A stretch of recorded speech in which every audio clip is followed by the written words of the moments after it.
she's looking at how positive thinking has been used to, in some ways, dumb us down. It Right. can be used to also people blame themselves for their own problems, and in particular, in terms of health issues, of not being thinking that they're thinking positively enough to affect a better health outcome.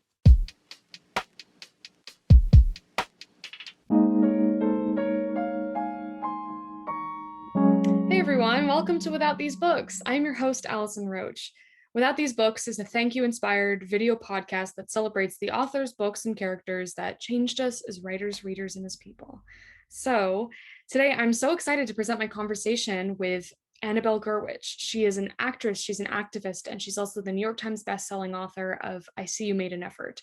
She's also written books including Wherever You Go, There They Are, You Say Tomato, I Say Shut Up, and Fired, which is also a Showtime comedy special. She's written for The New Yorker, The New York Times, The LA Times, Oprah Magazine, many other publications, and currently she's adapting her latest book, You're Leaving When, for HBO with Bill Maher executive producing.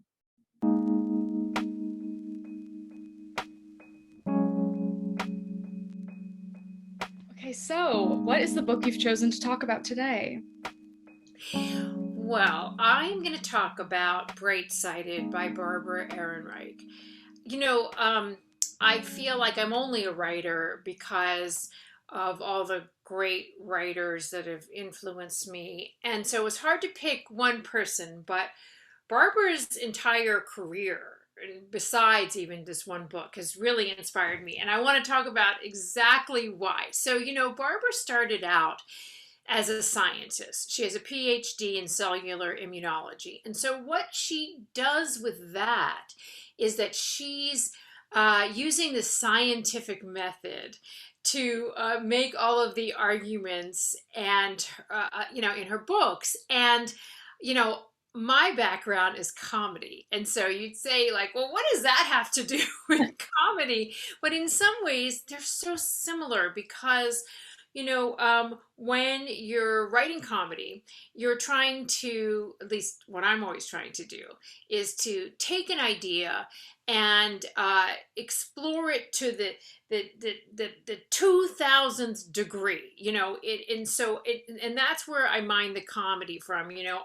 I'm looking at things from every single angle, and in some ways that's a lot like the scientific method that Barbara uses in her books. And so what I love is that absolute a dedication to investigation that she does, and then that's paired with a kind of social advocacy that her books also represent, which is also, my interest too. I always think of my books as sort of like comedy activism, Yeah.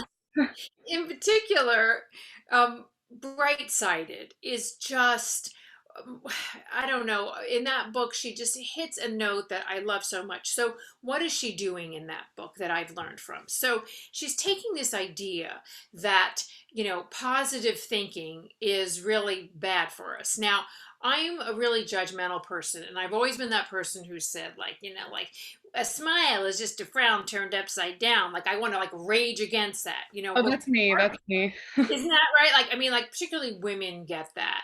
Yeah. Why don't you smile, honey? I mean, just like there's this tyranny of the happy face, in American culture. But I didn't really know why it bothered me so much, or also how this could be deleterious to even my health and to our culture. And Barbara, in that book, she does the takedown in the way that I feel I've tried to take in all my books as a lesson of not just railing against something or making fun of it, but changing your point of view and showing you the why behind it.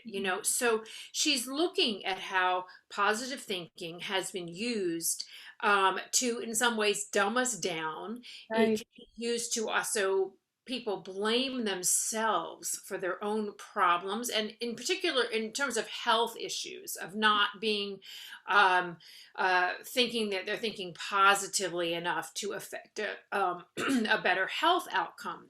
So I want to just talk specifically about what she's doing in a comedy sense in Bright Sided. So just hilariously, you might appreciate this.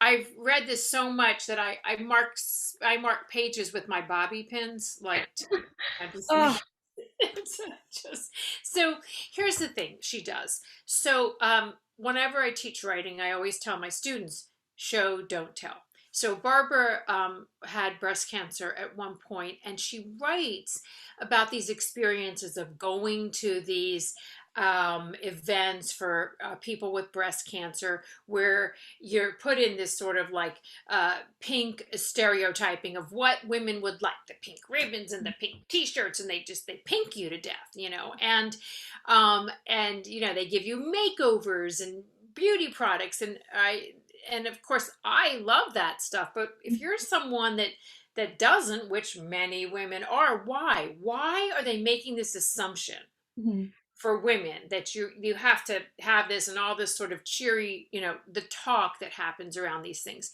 And then she specifically points this one thing. She says she's at one event, and she's given a notebook, like a journal, and they encourage her to journal as a person with breast cancer.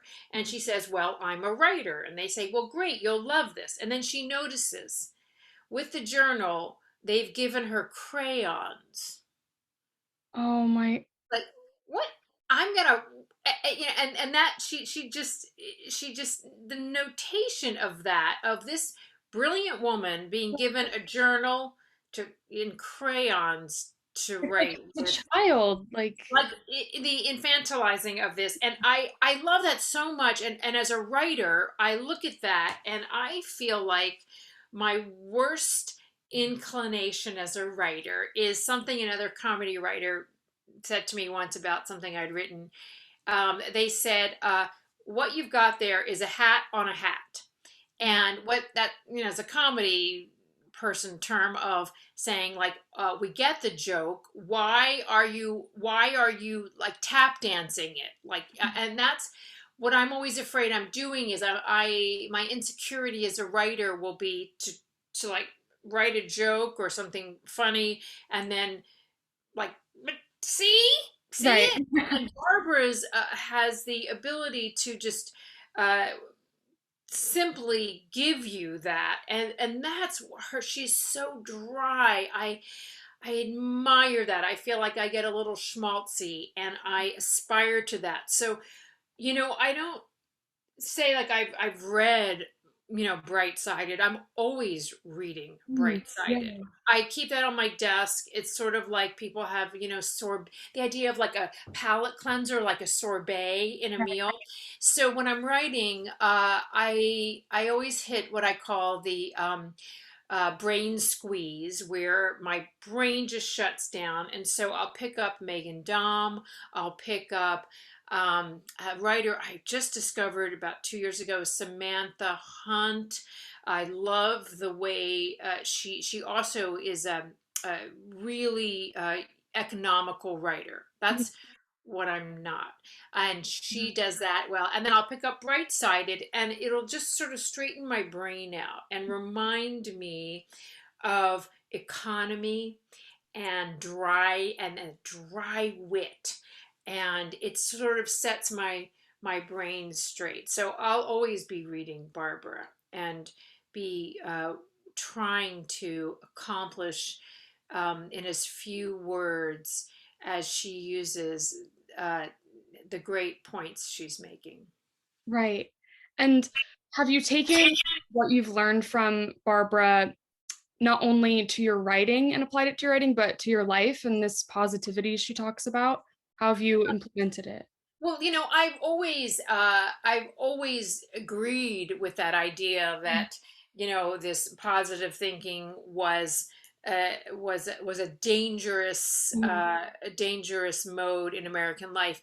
But it's that she's taught me to really delve deeper to why. What is it that I don't like? Because I just like, I'm ready to like I have a lot of opinions, Yeah. but Barbara's writing reminds me to keep looking at each layer deeper, to investigate further in my writing and in my life. why I don't like something. Because basically, when I heard the song by the Ramones, I'm against it, that became my life mantra. I'm against it. And that's what's, if you haven't heard that song recently, it's so funny. They're not just against one thing or another, they're just against it. It, All of it, everything. And I just, I feel that way too. I internalize that song, and but I want to know why.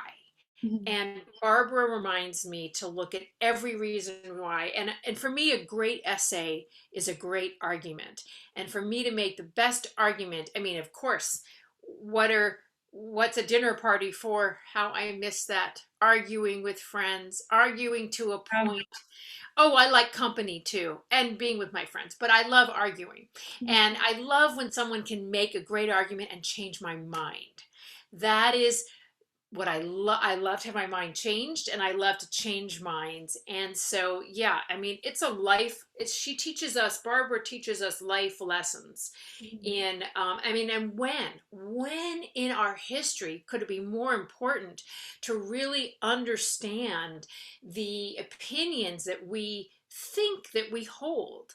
And I've been doing that recently with a cancel culture. I mean, as a counterculture, counter programming in cancel culture, really thinking about what do I think about that. And I feel very ambivalent. And I think some of the ambivalence is due to Barbara's model of the scientific method as a way of evaluating life and writing. Totally.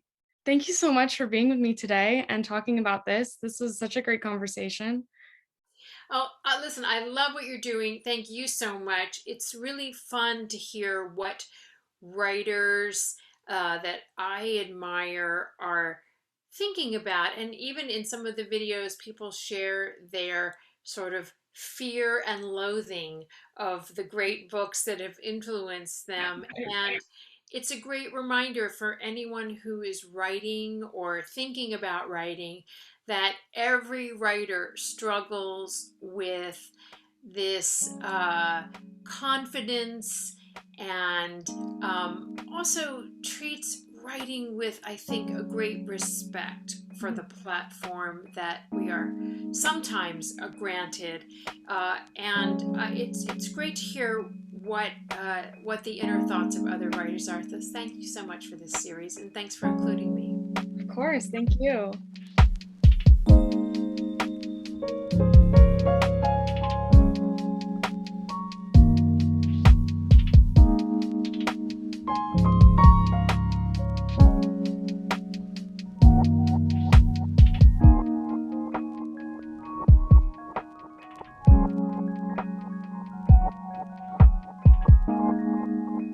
Join the conversation at withoutbooks.com.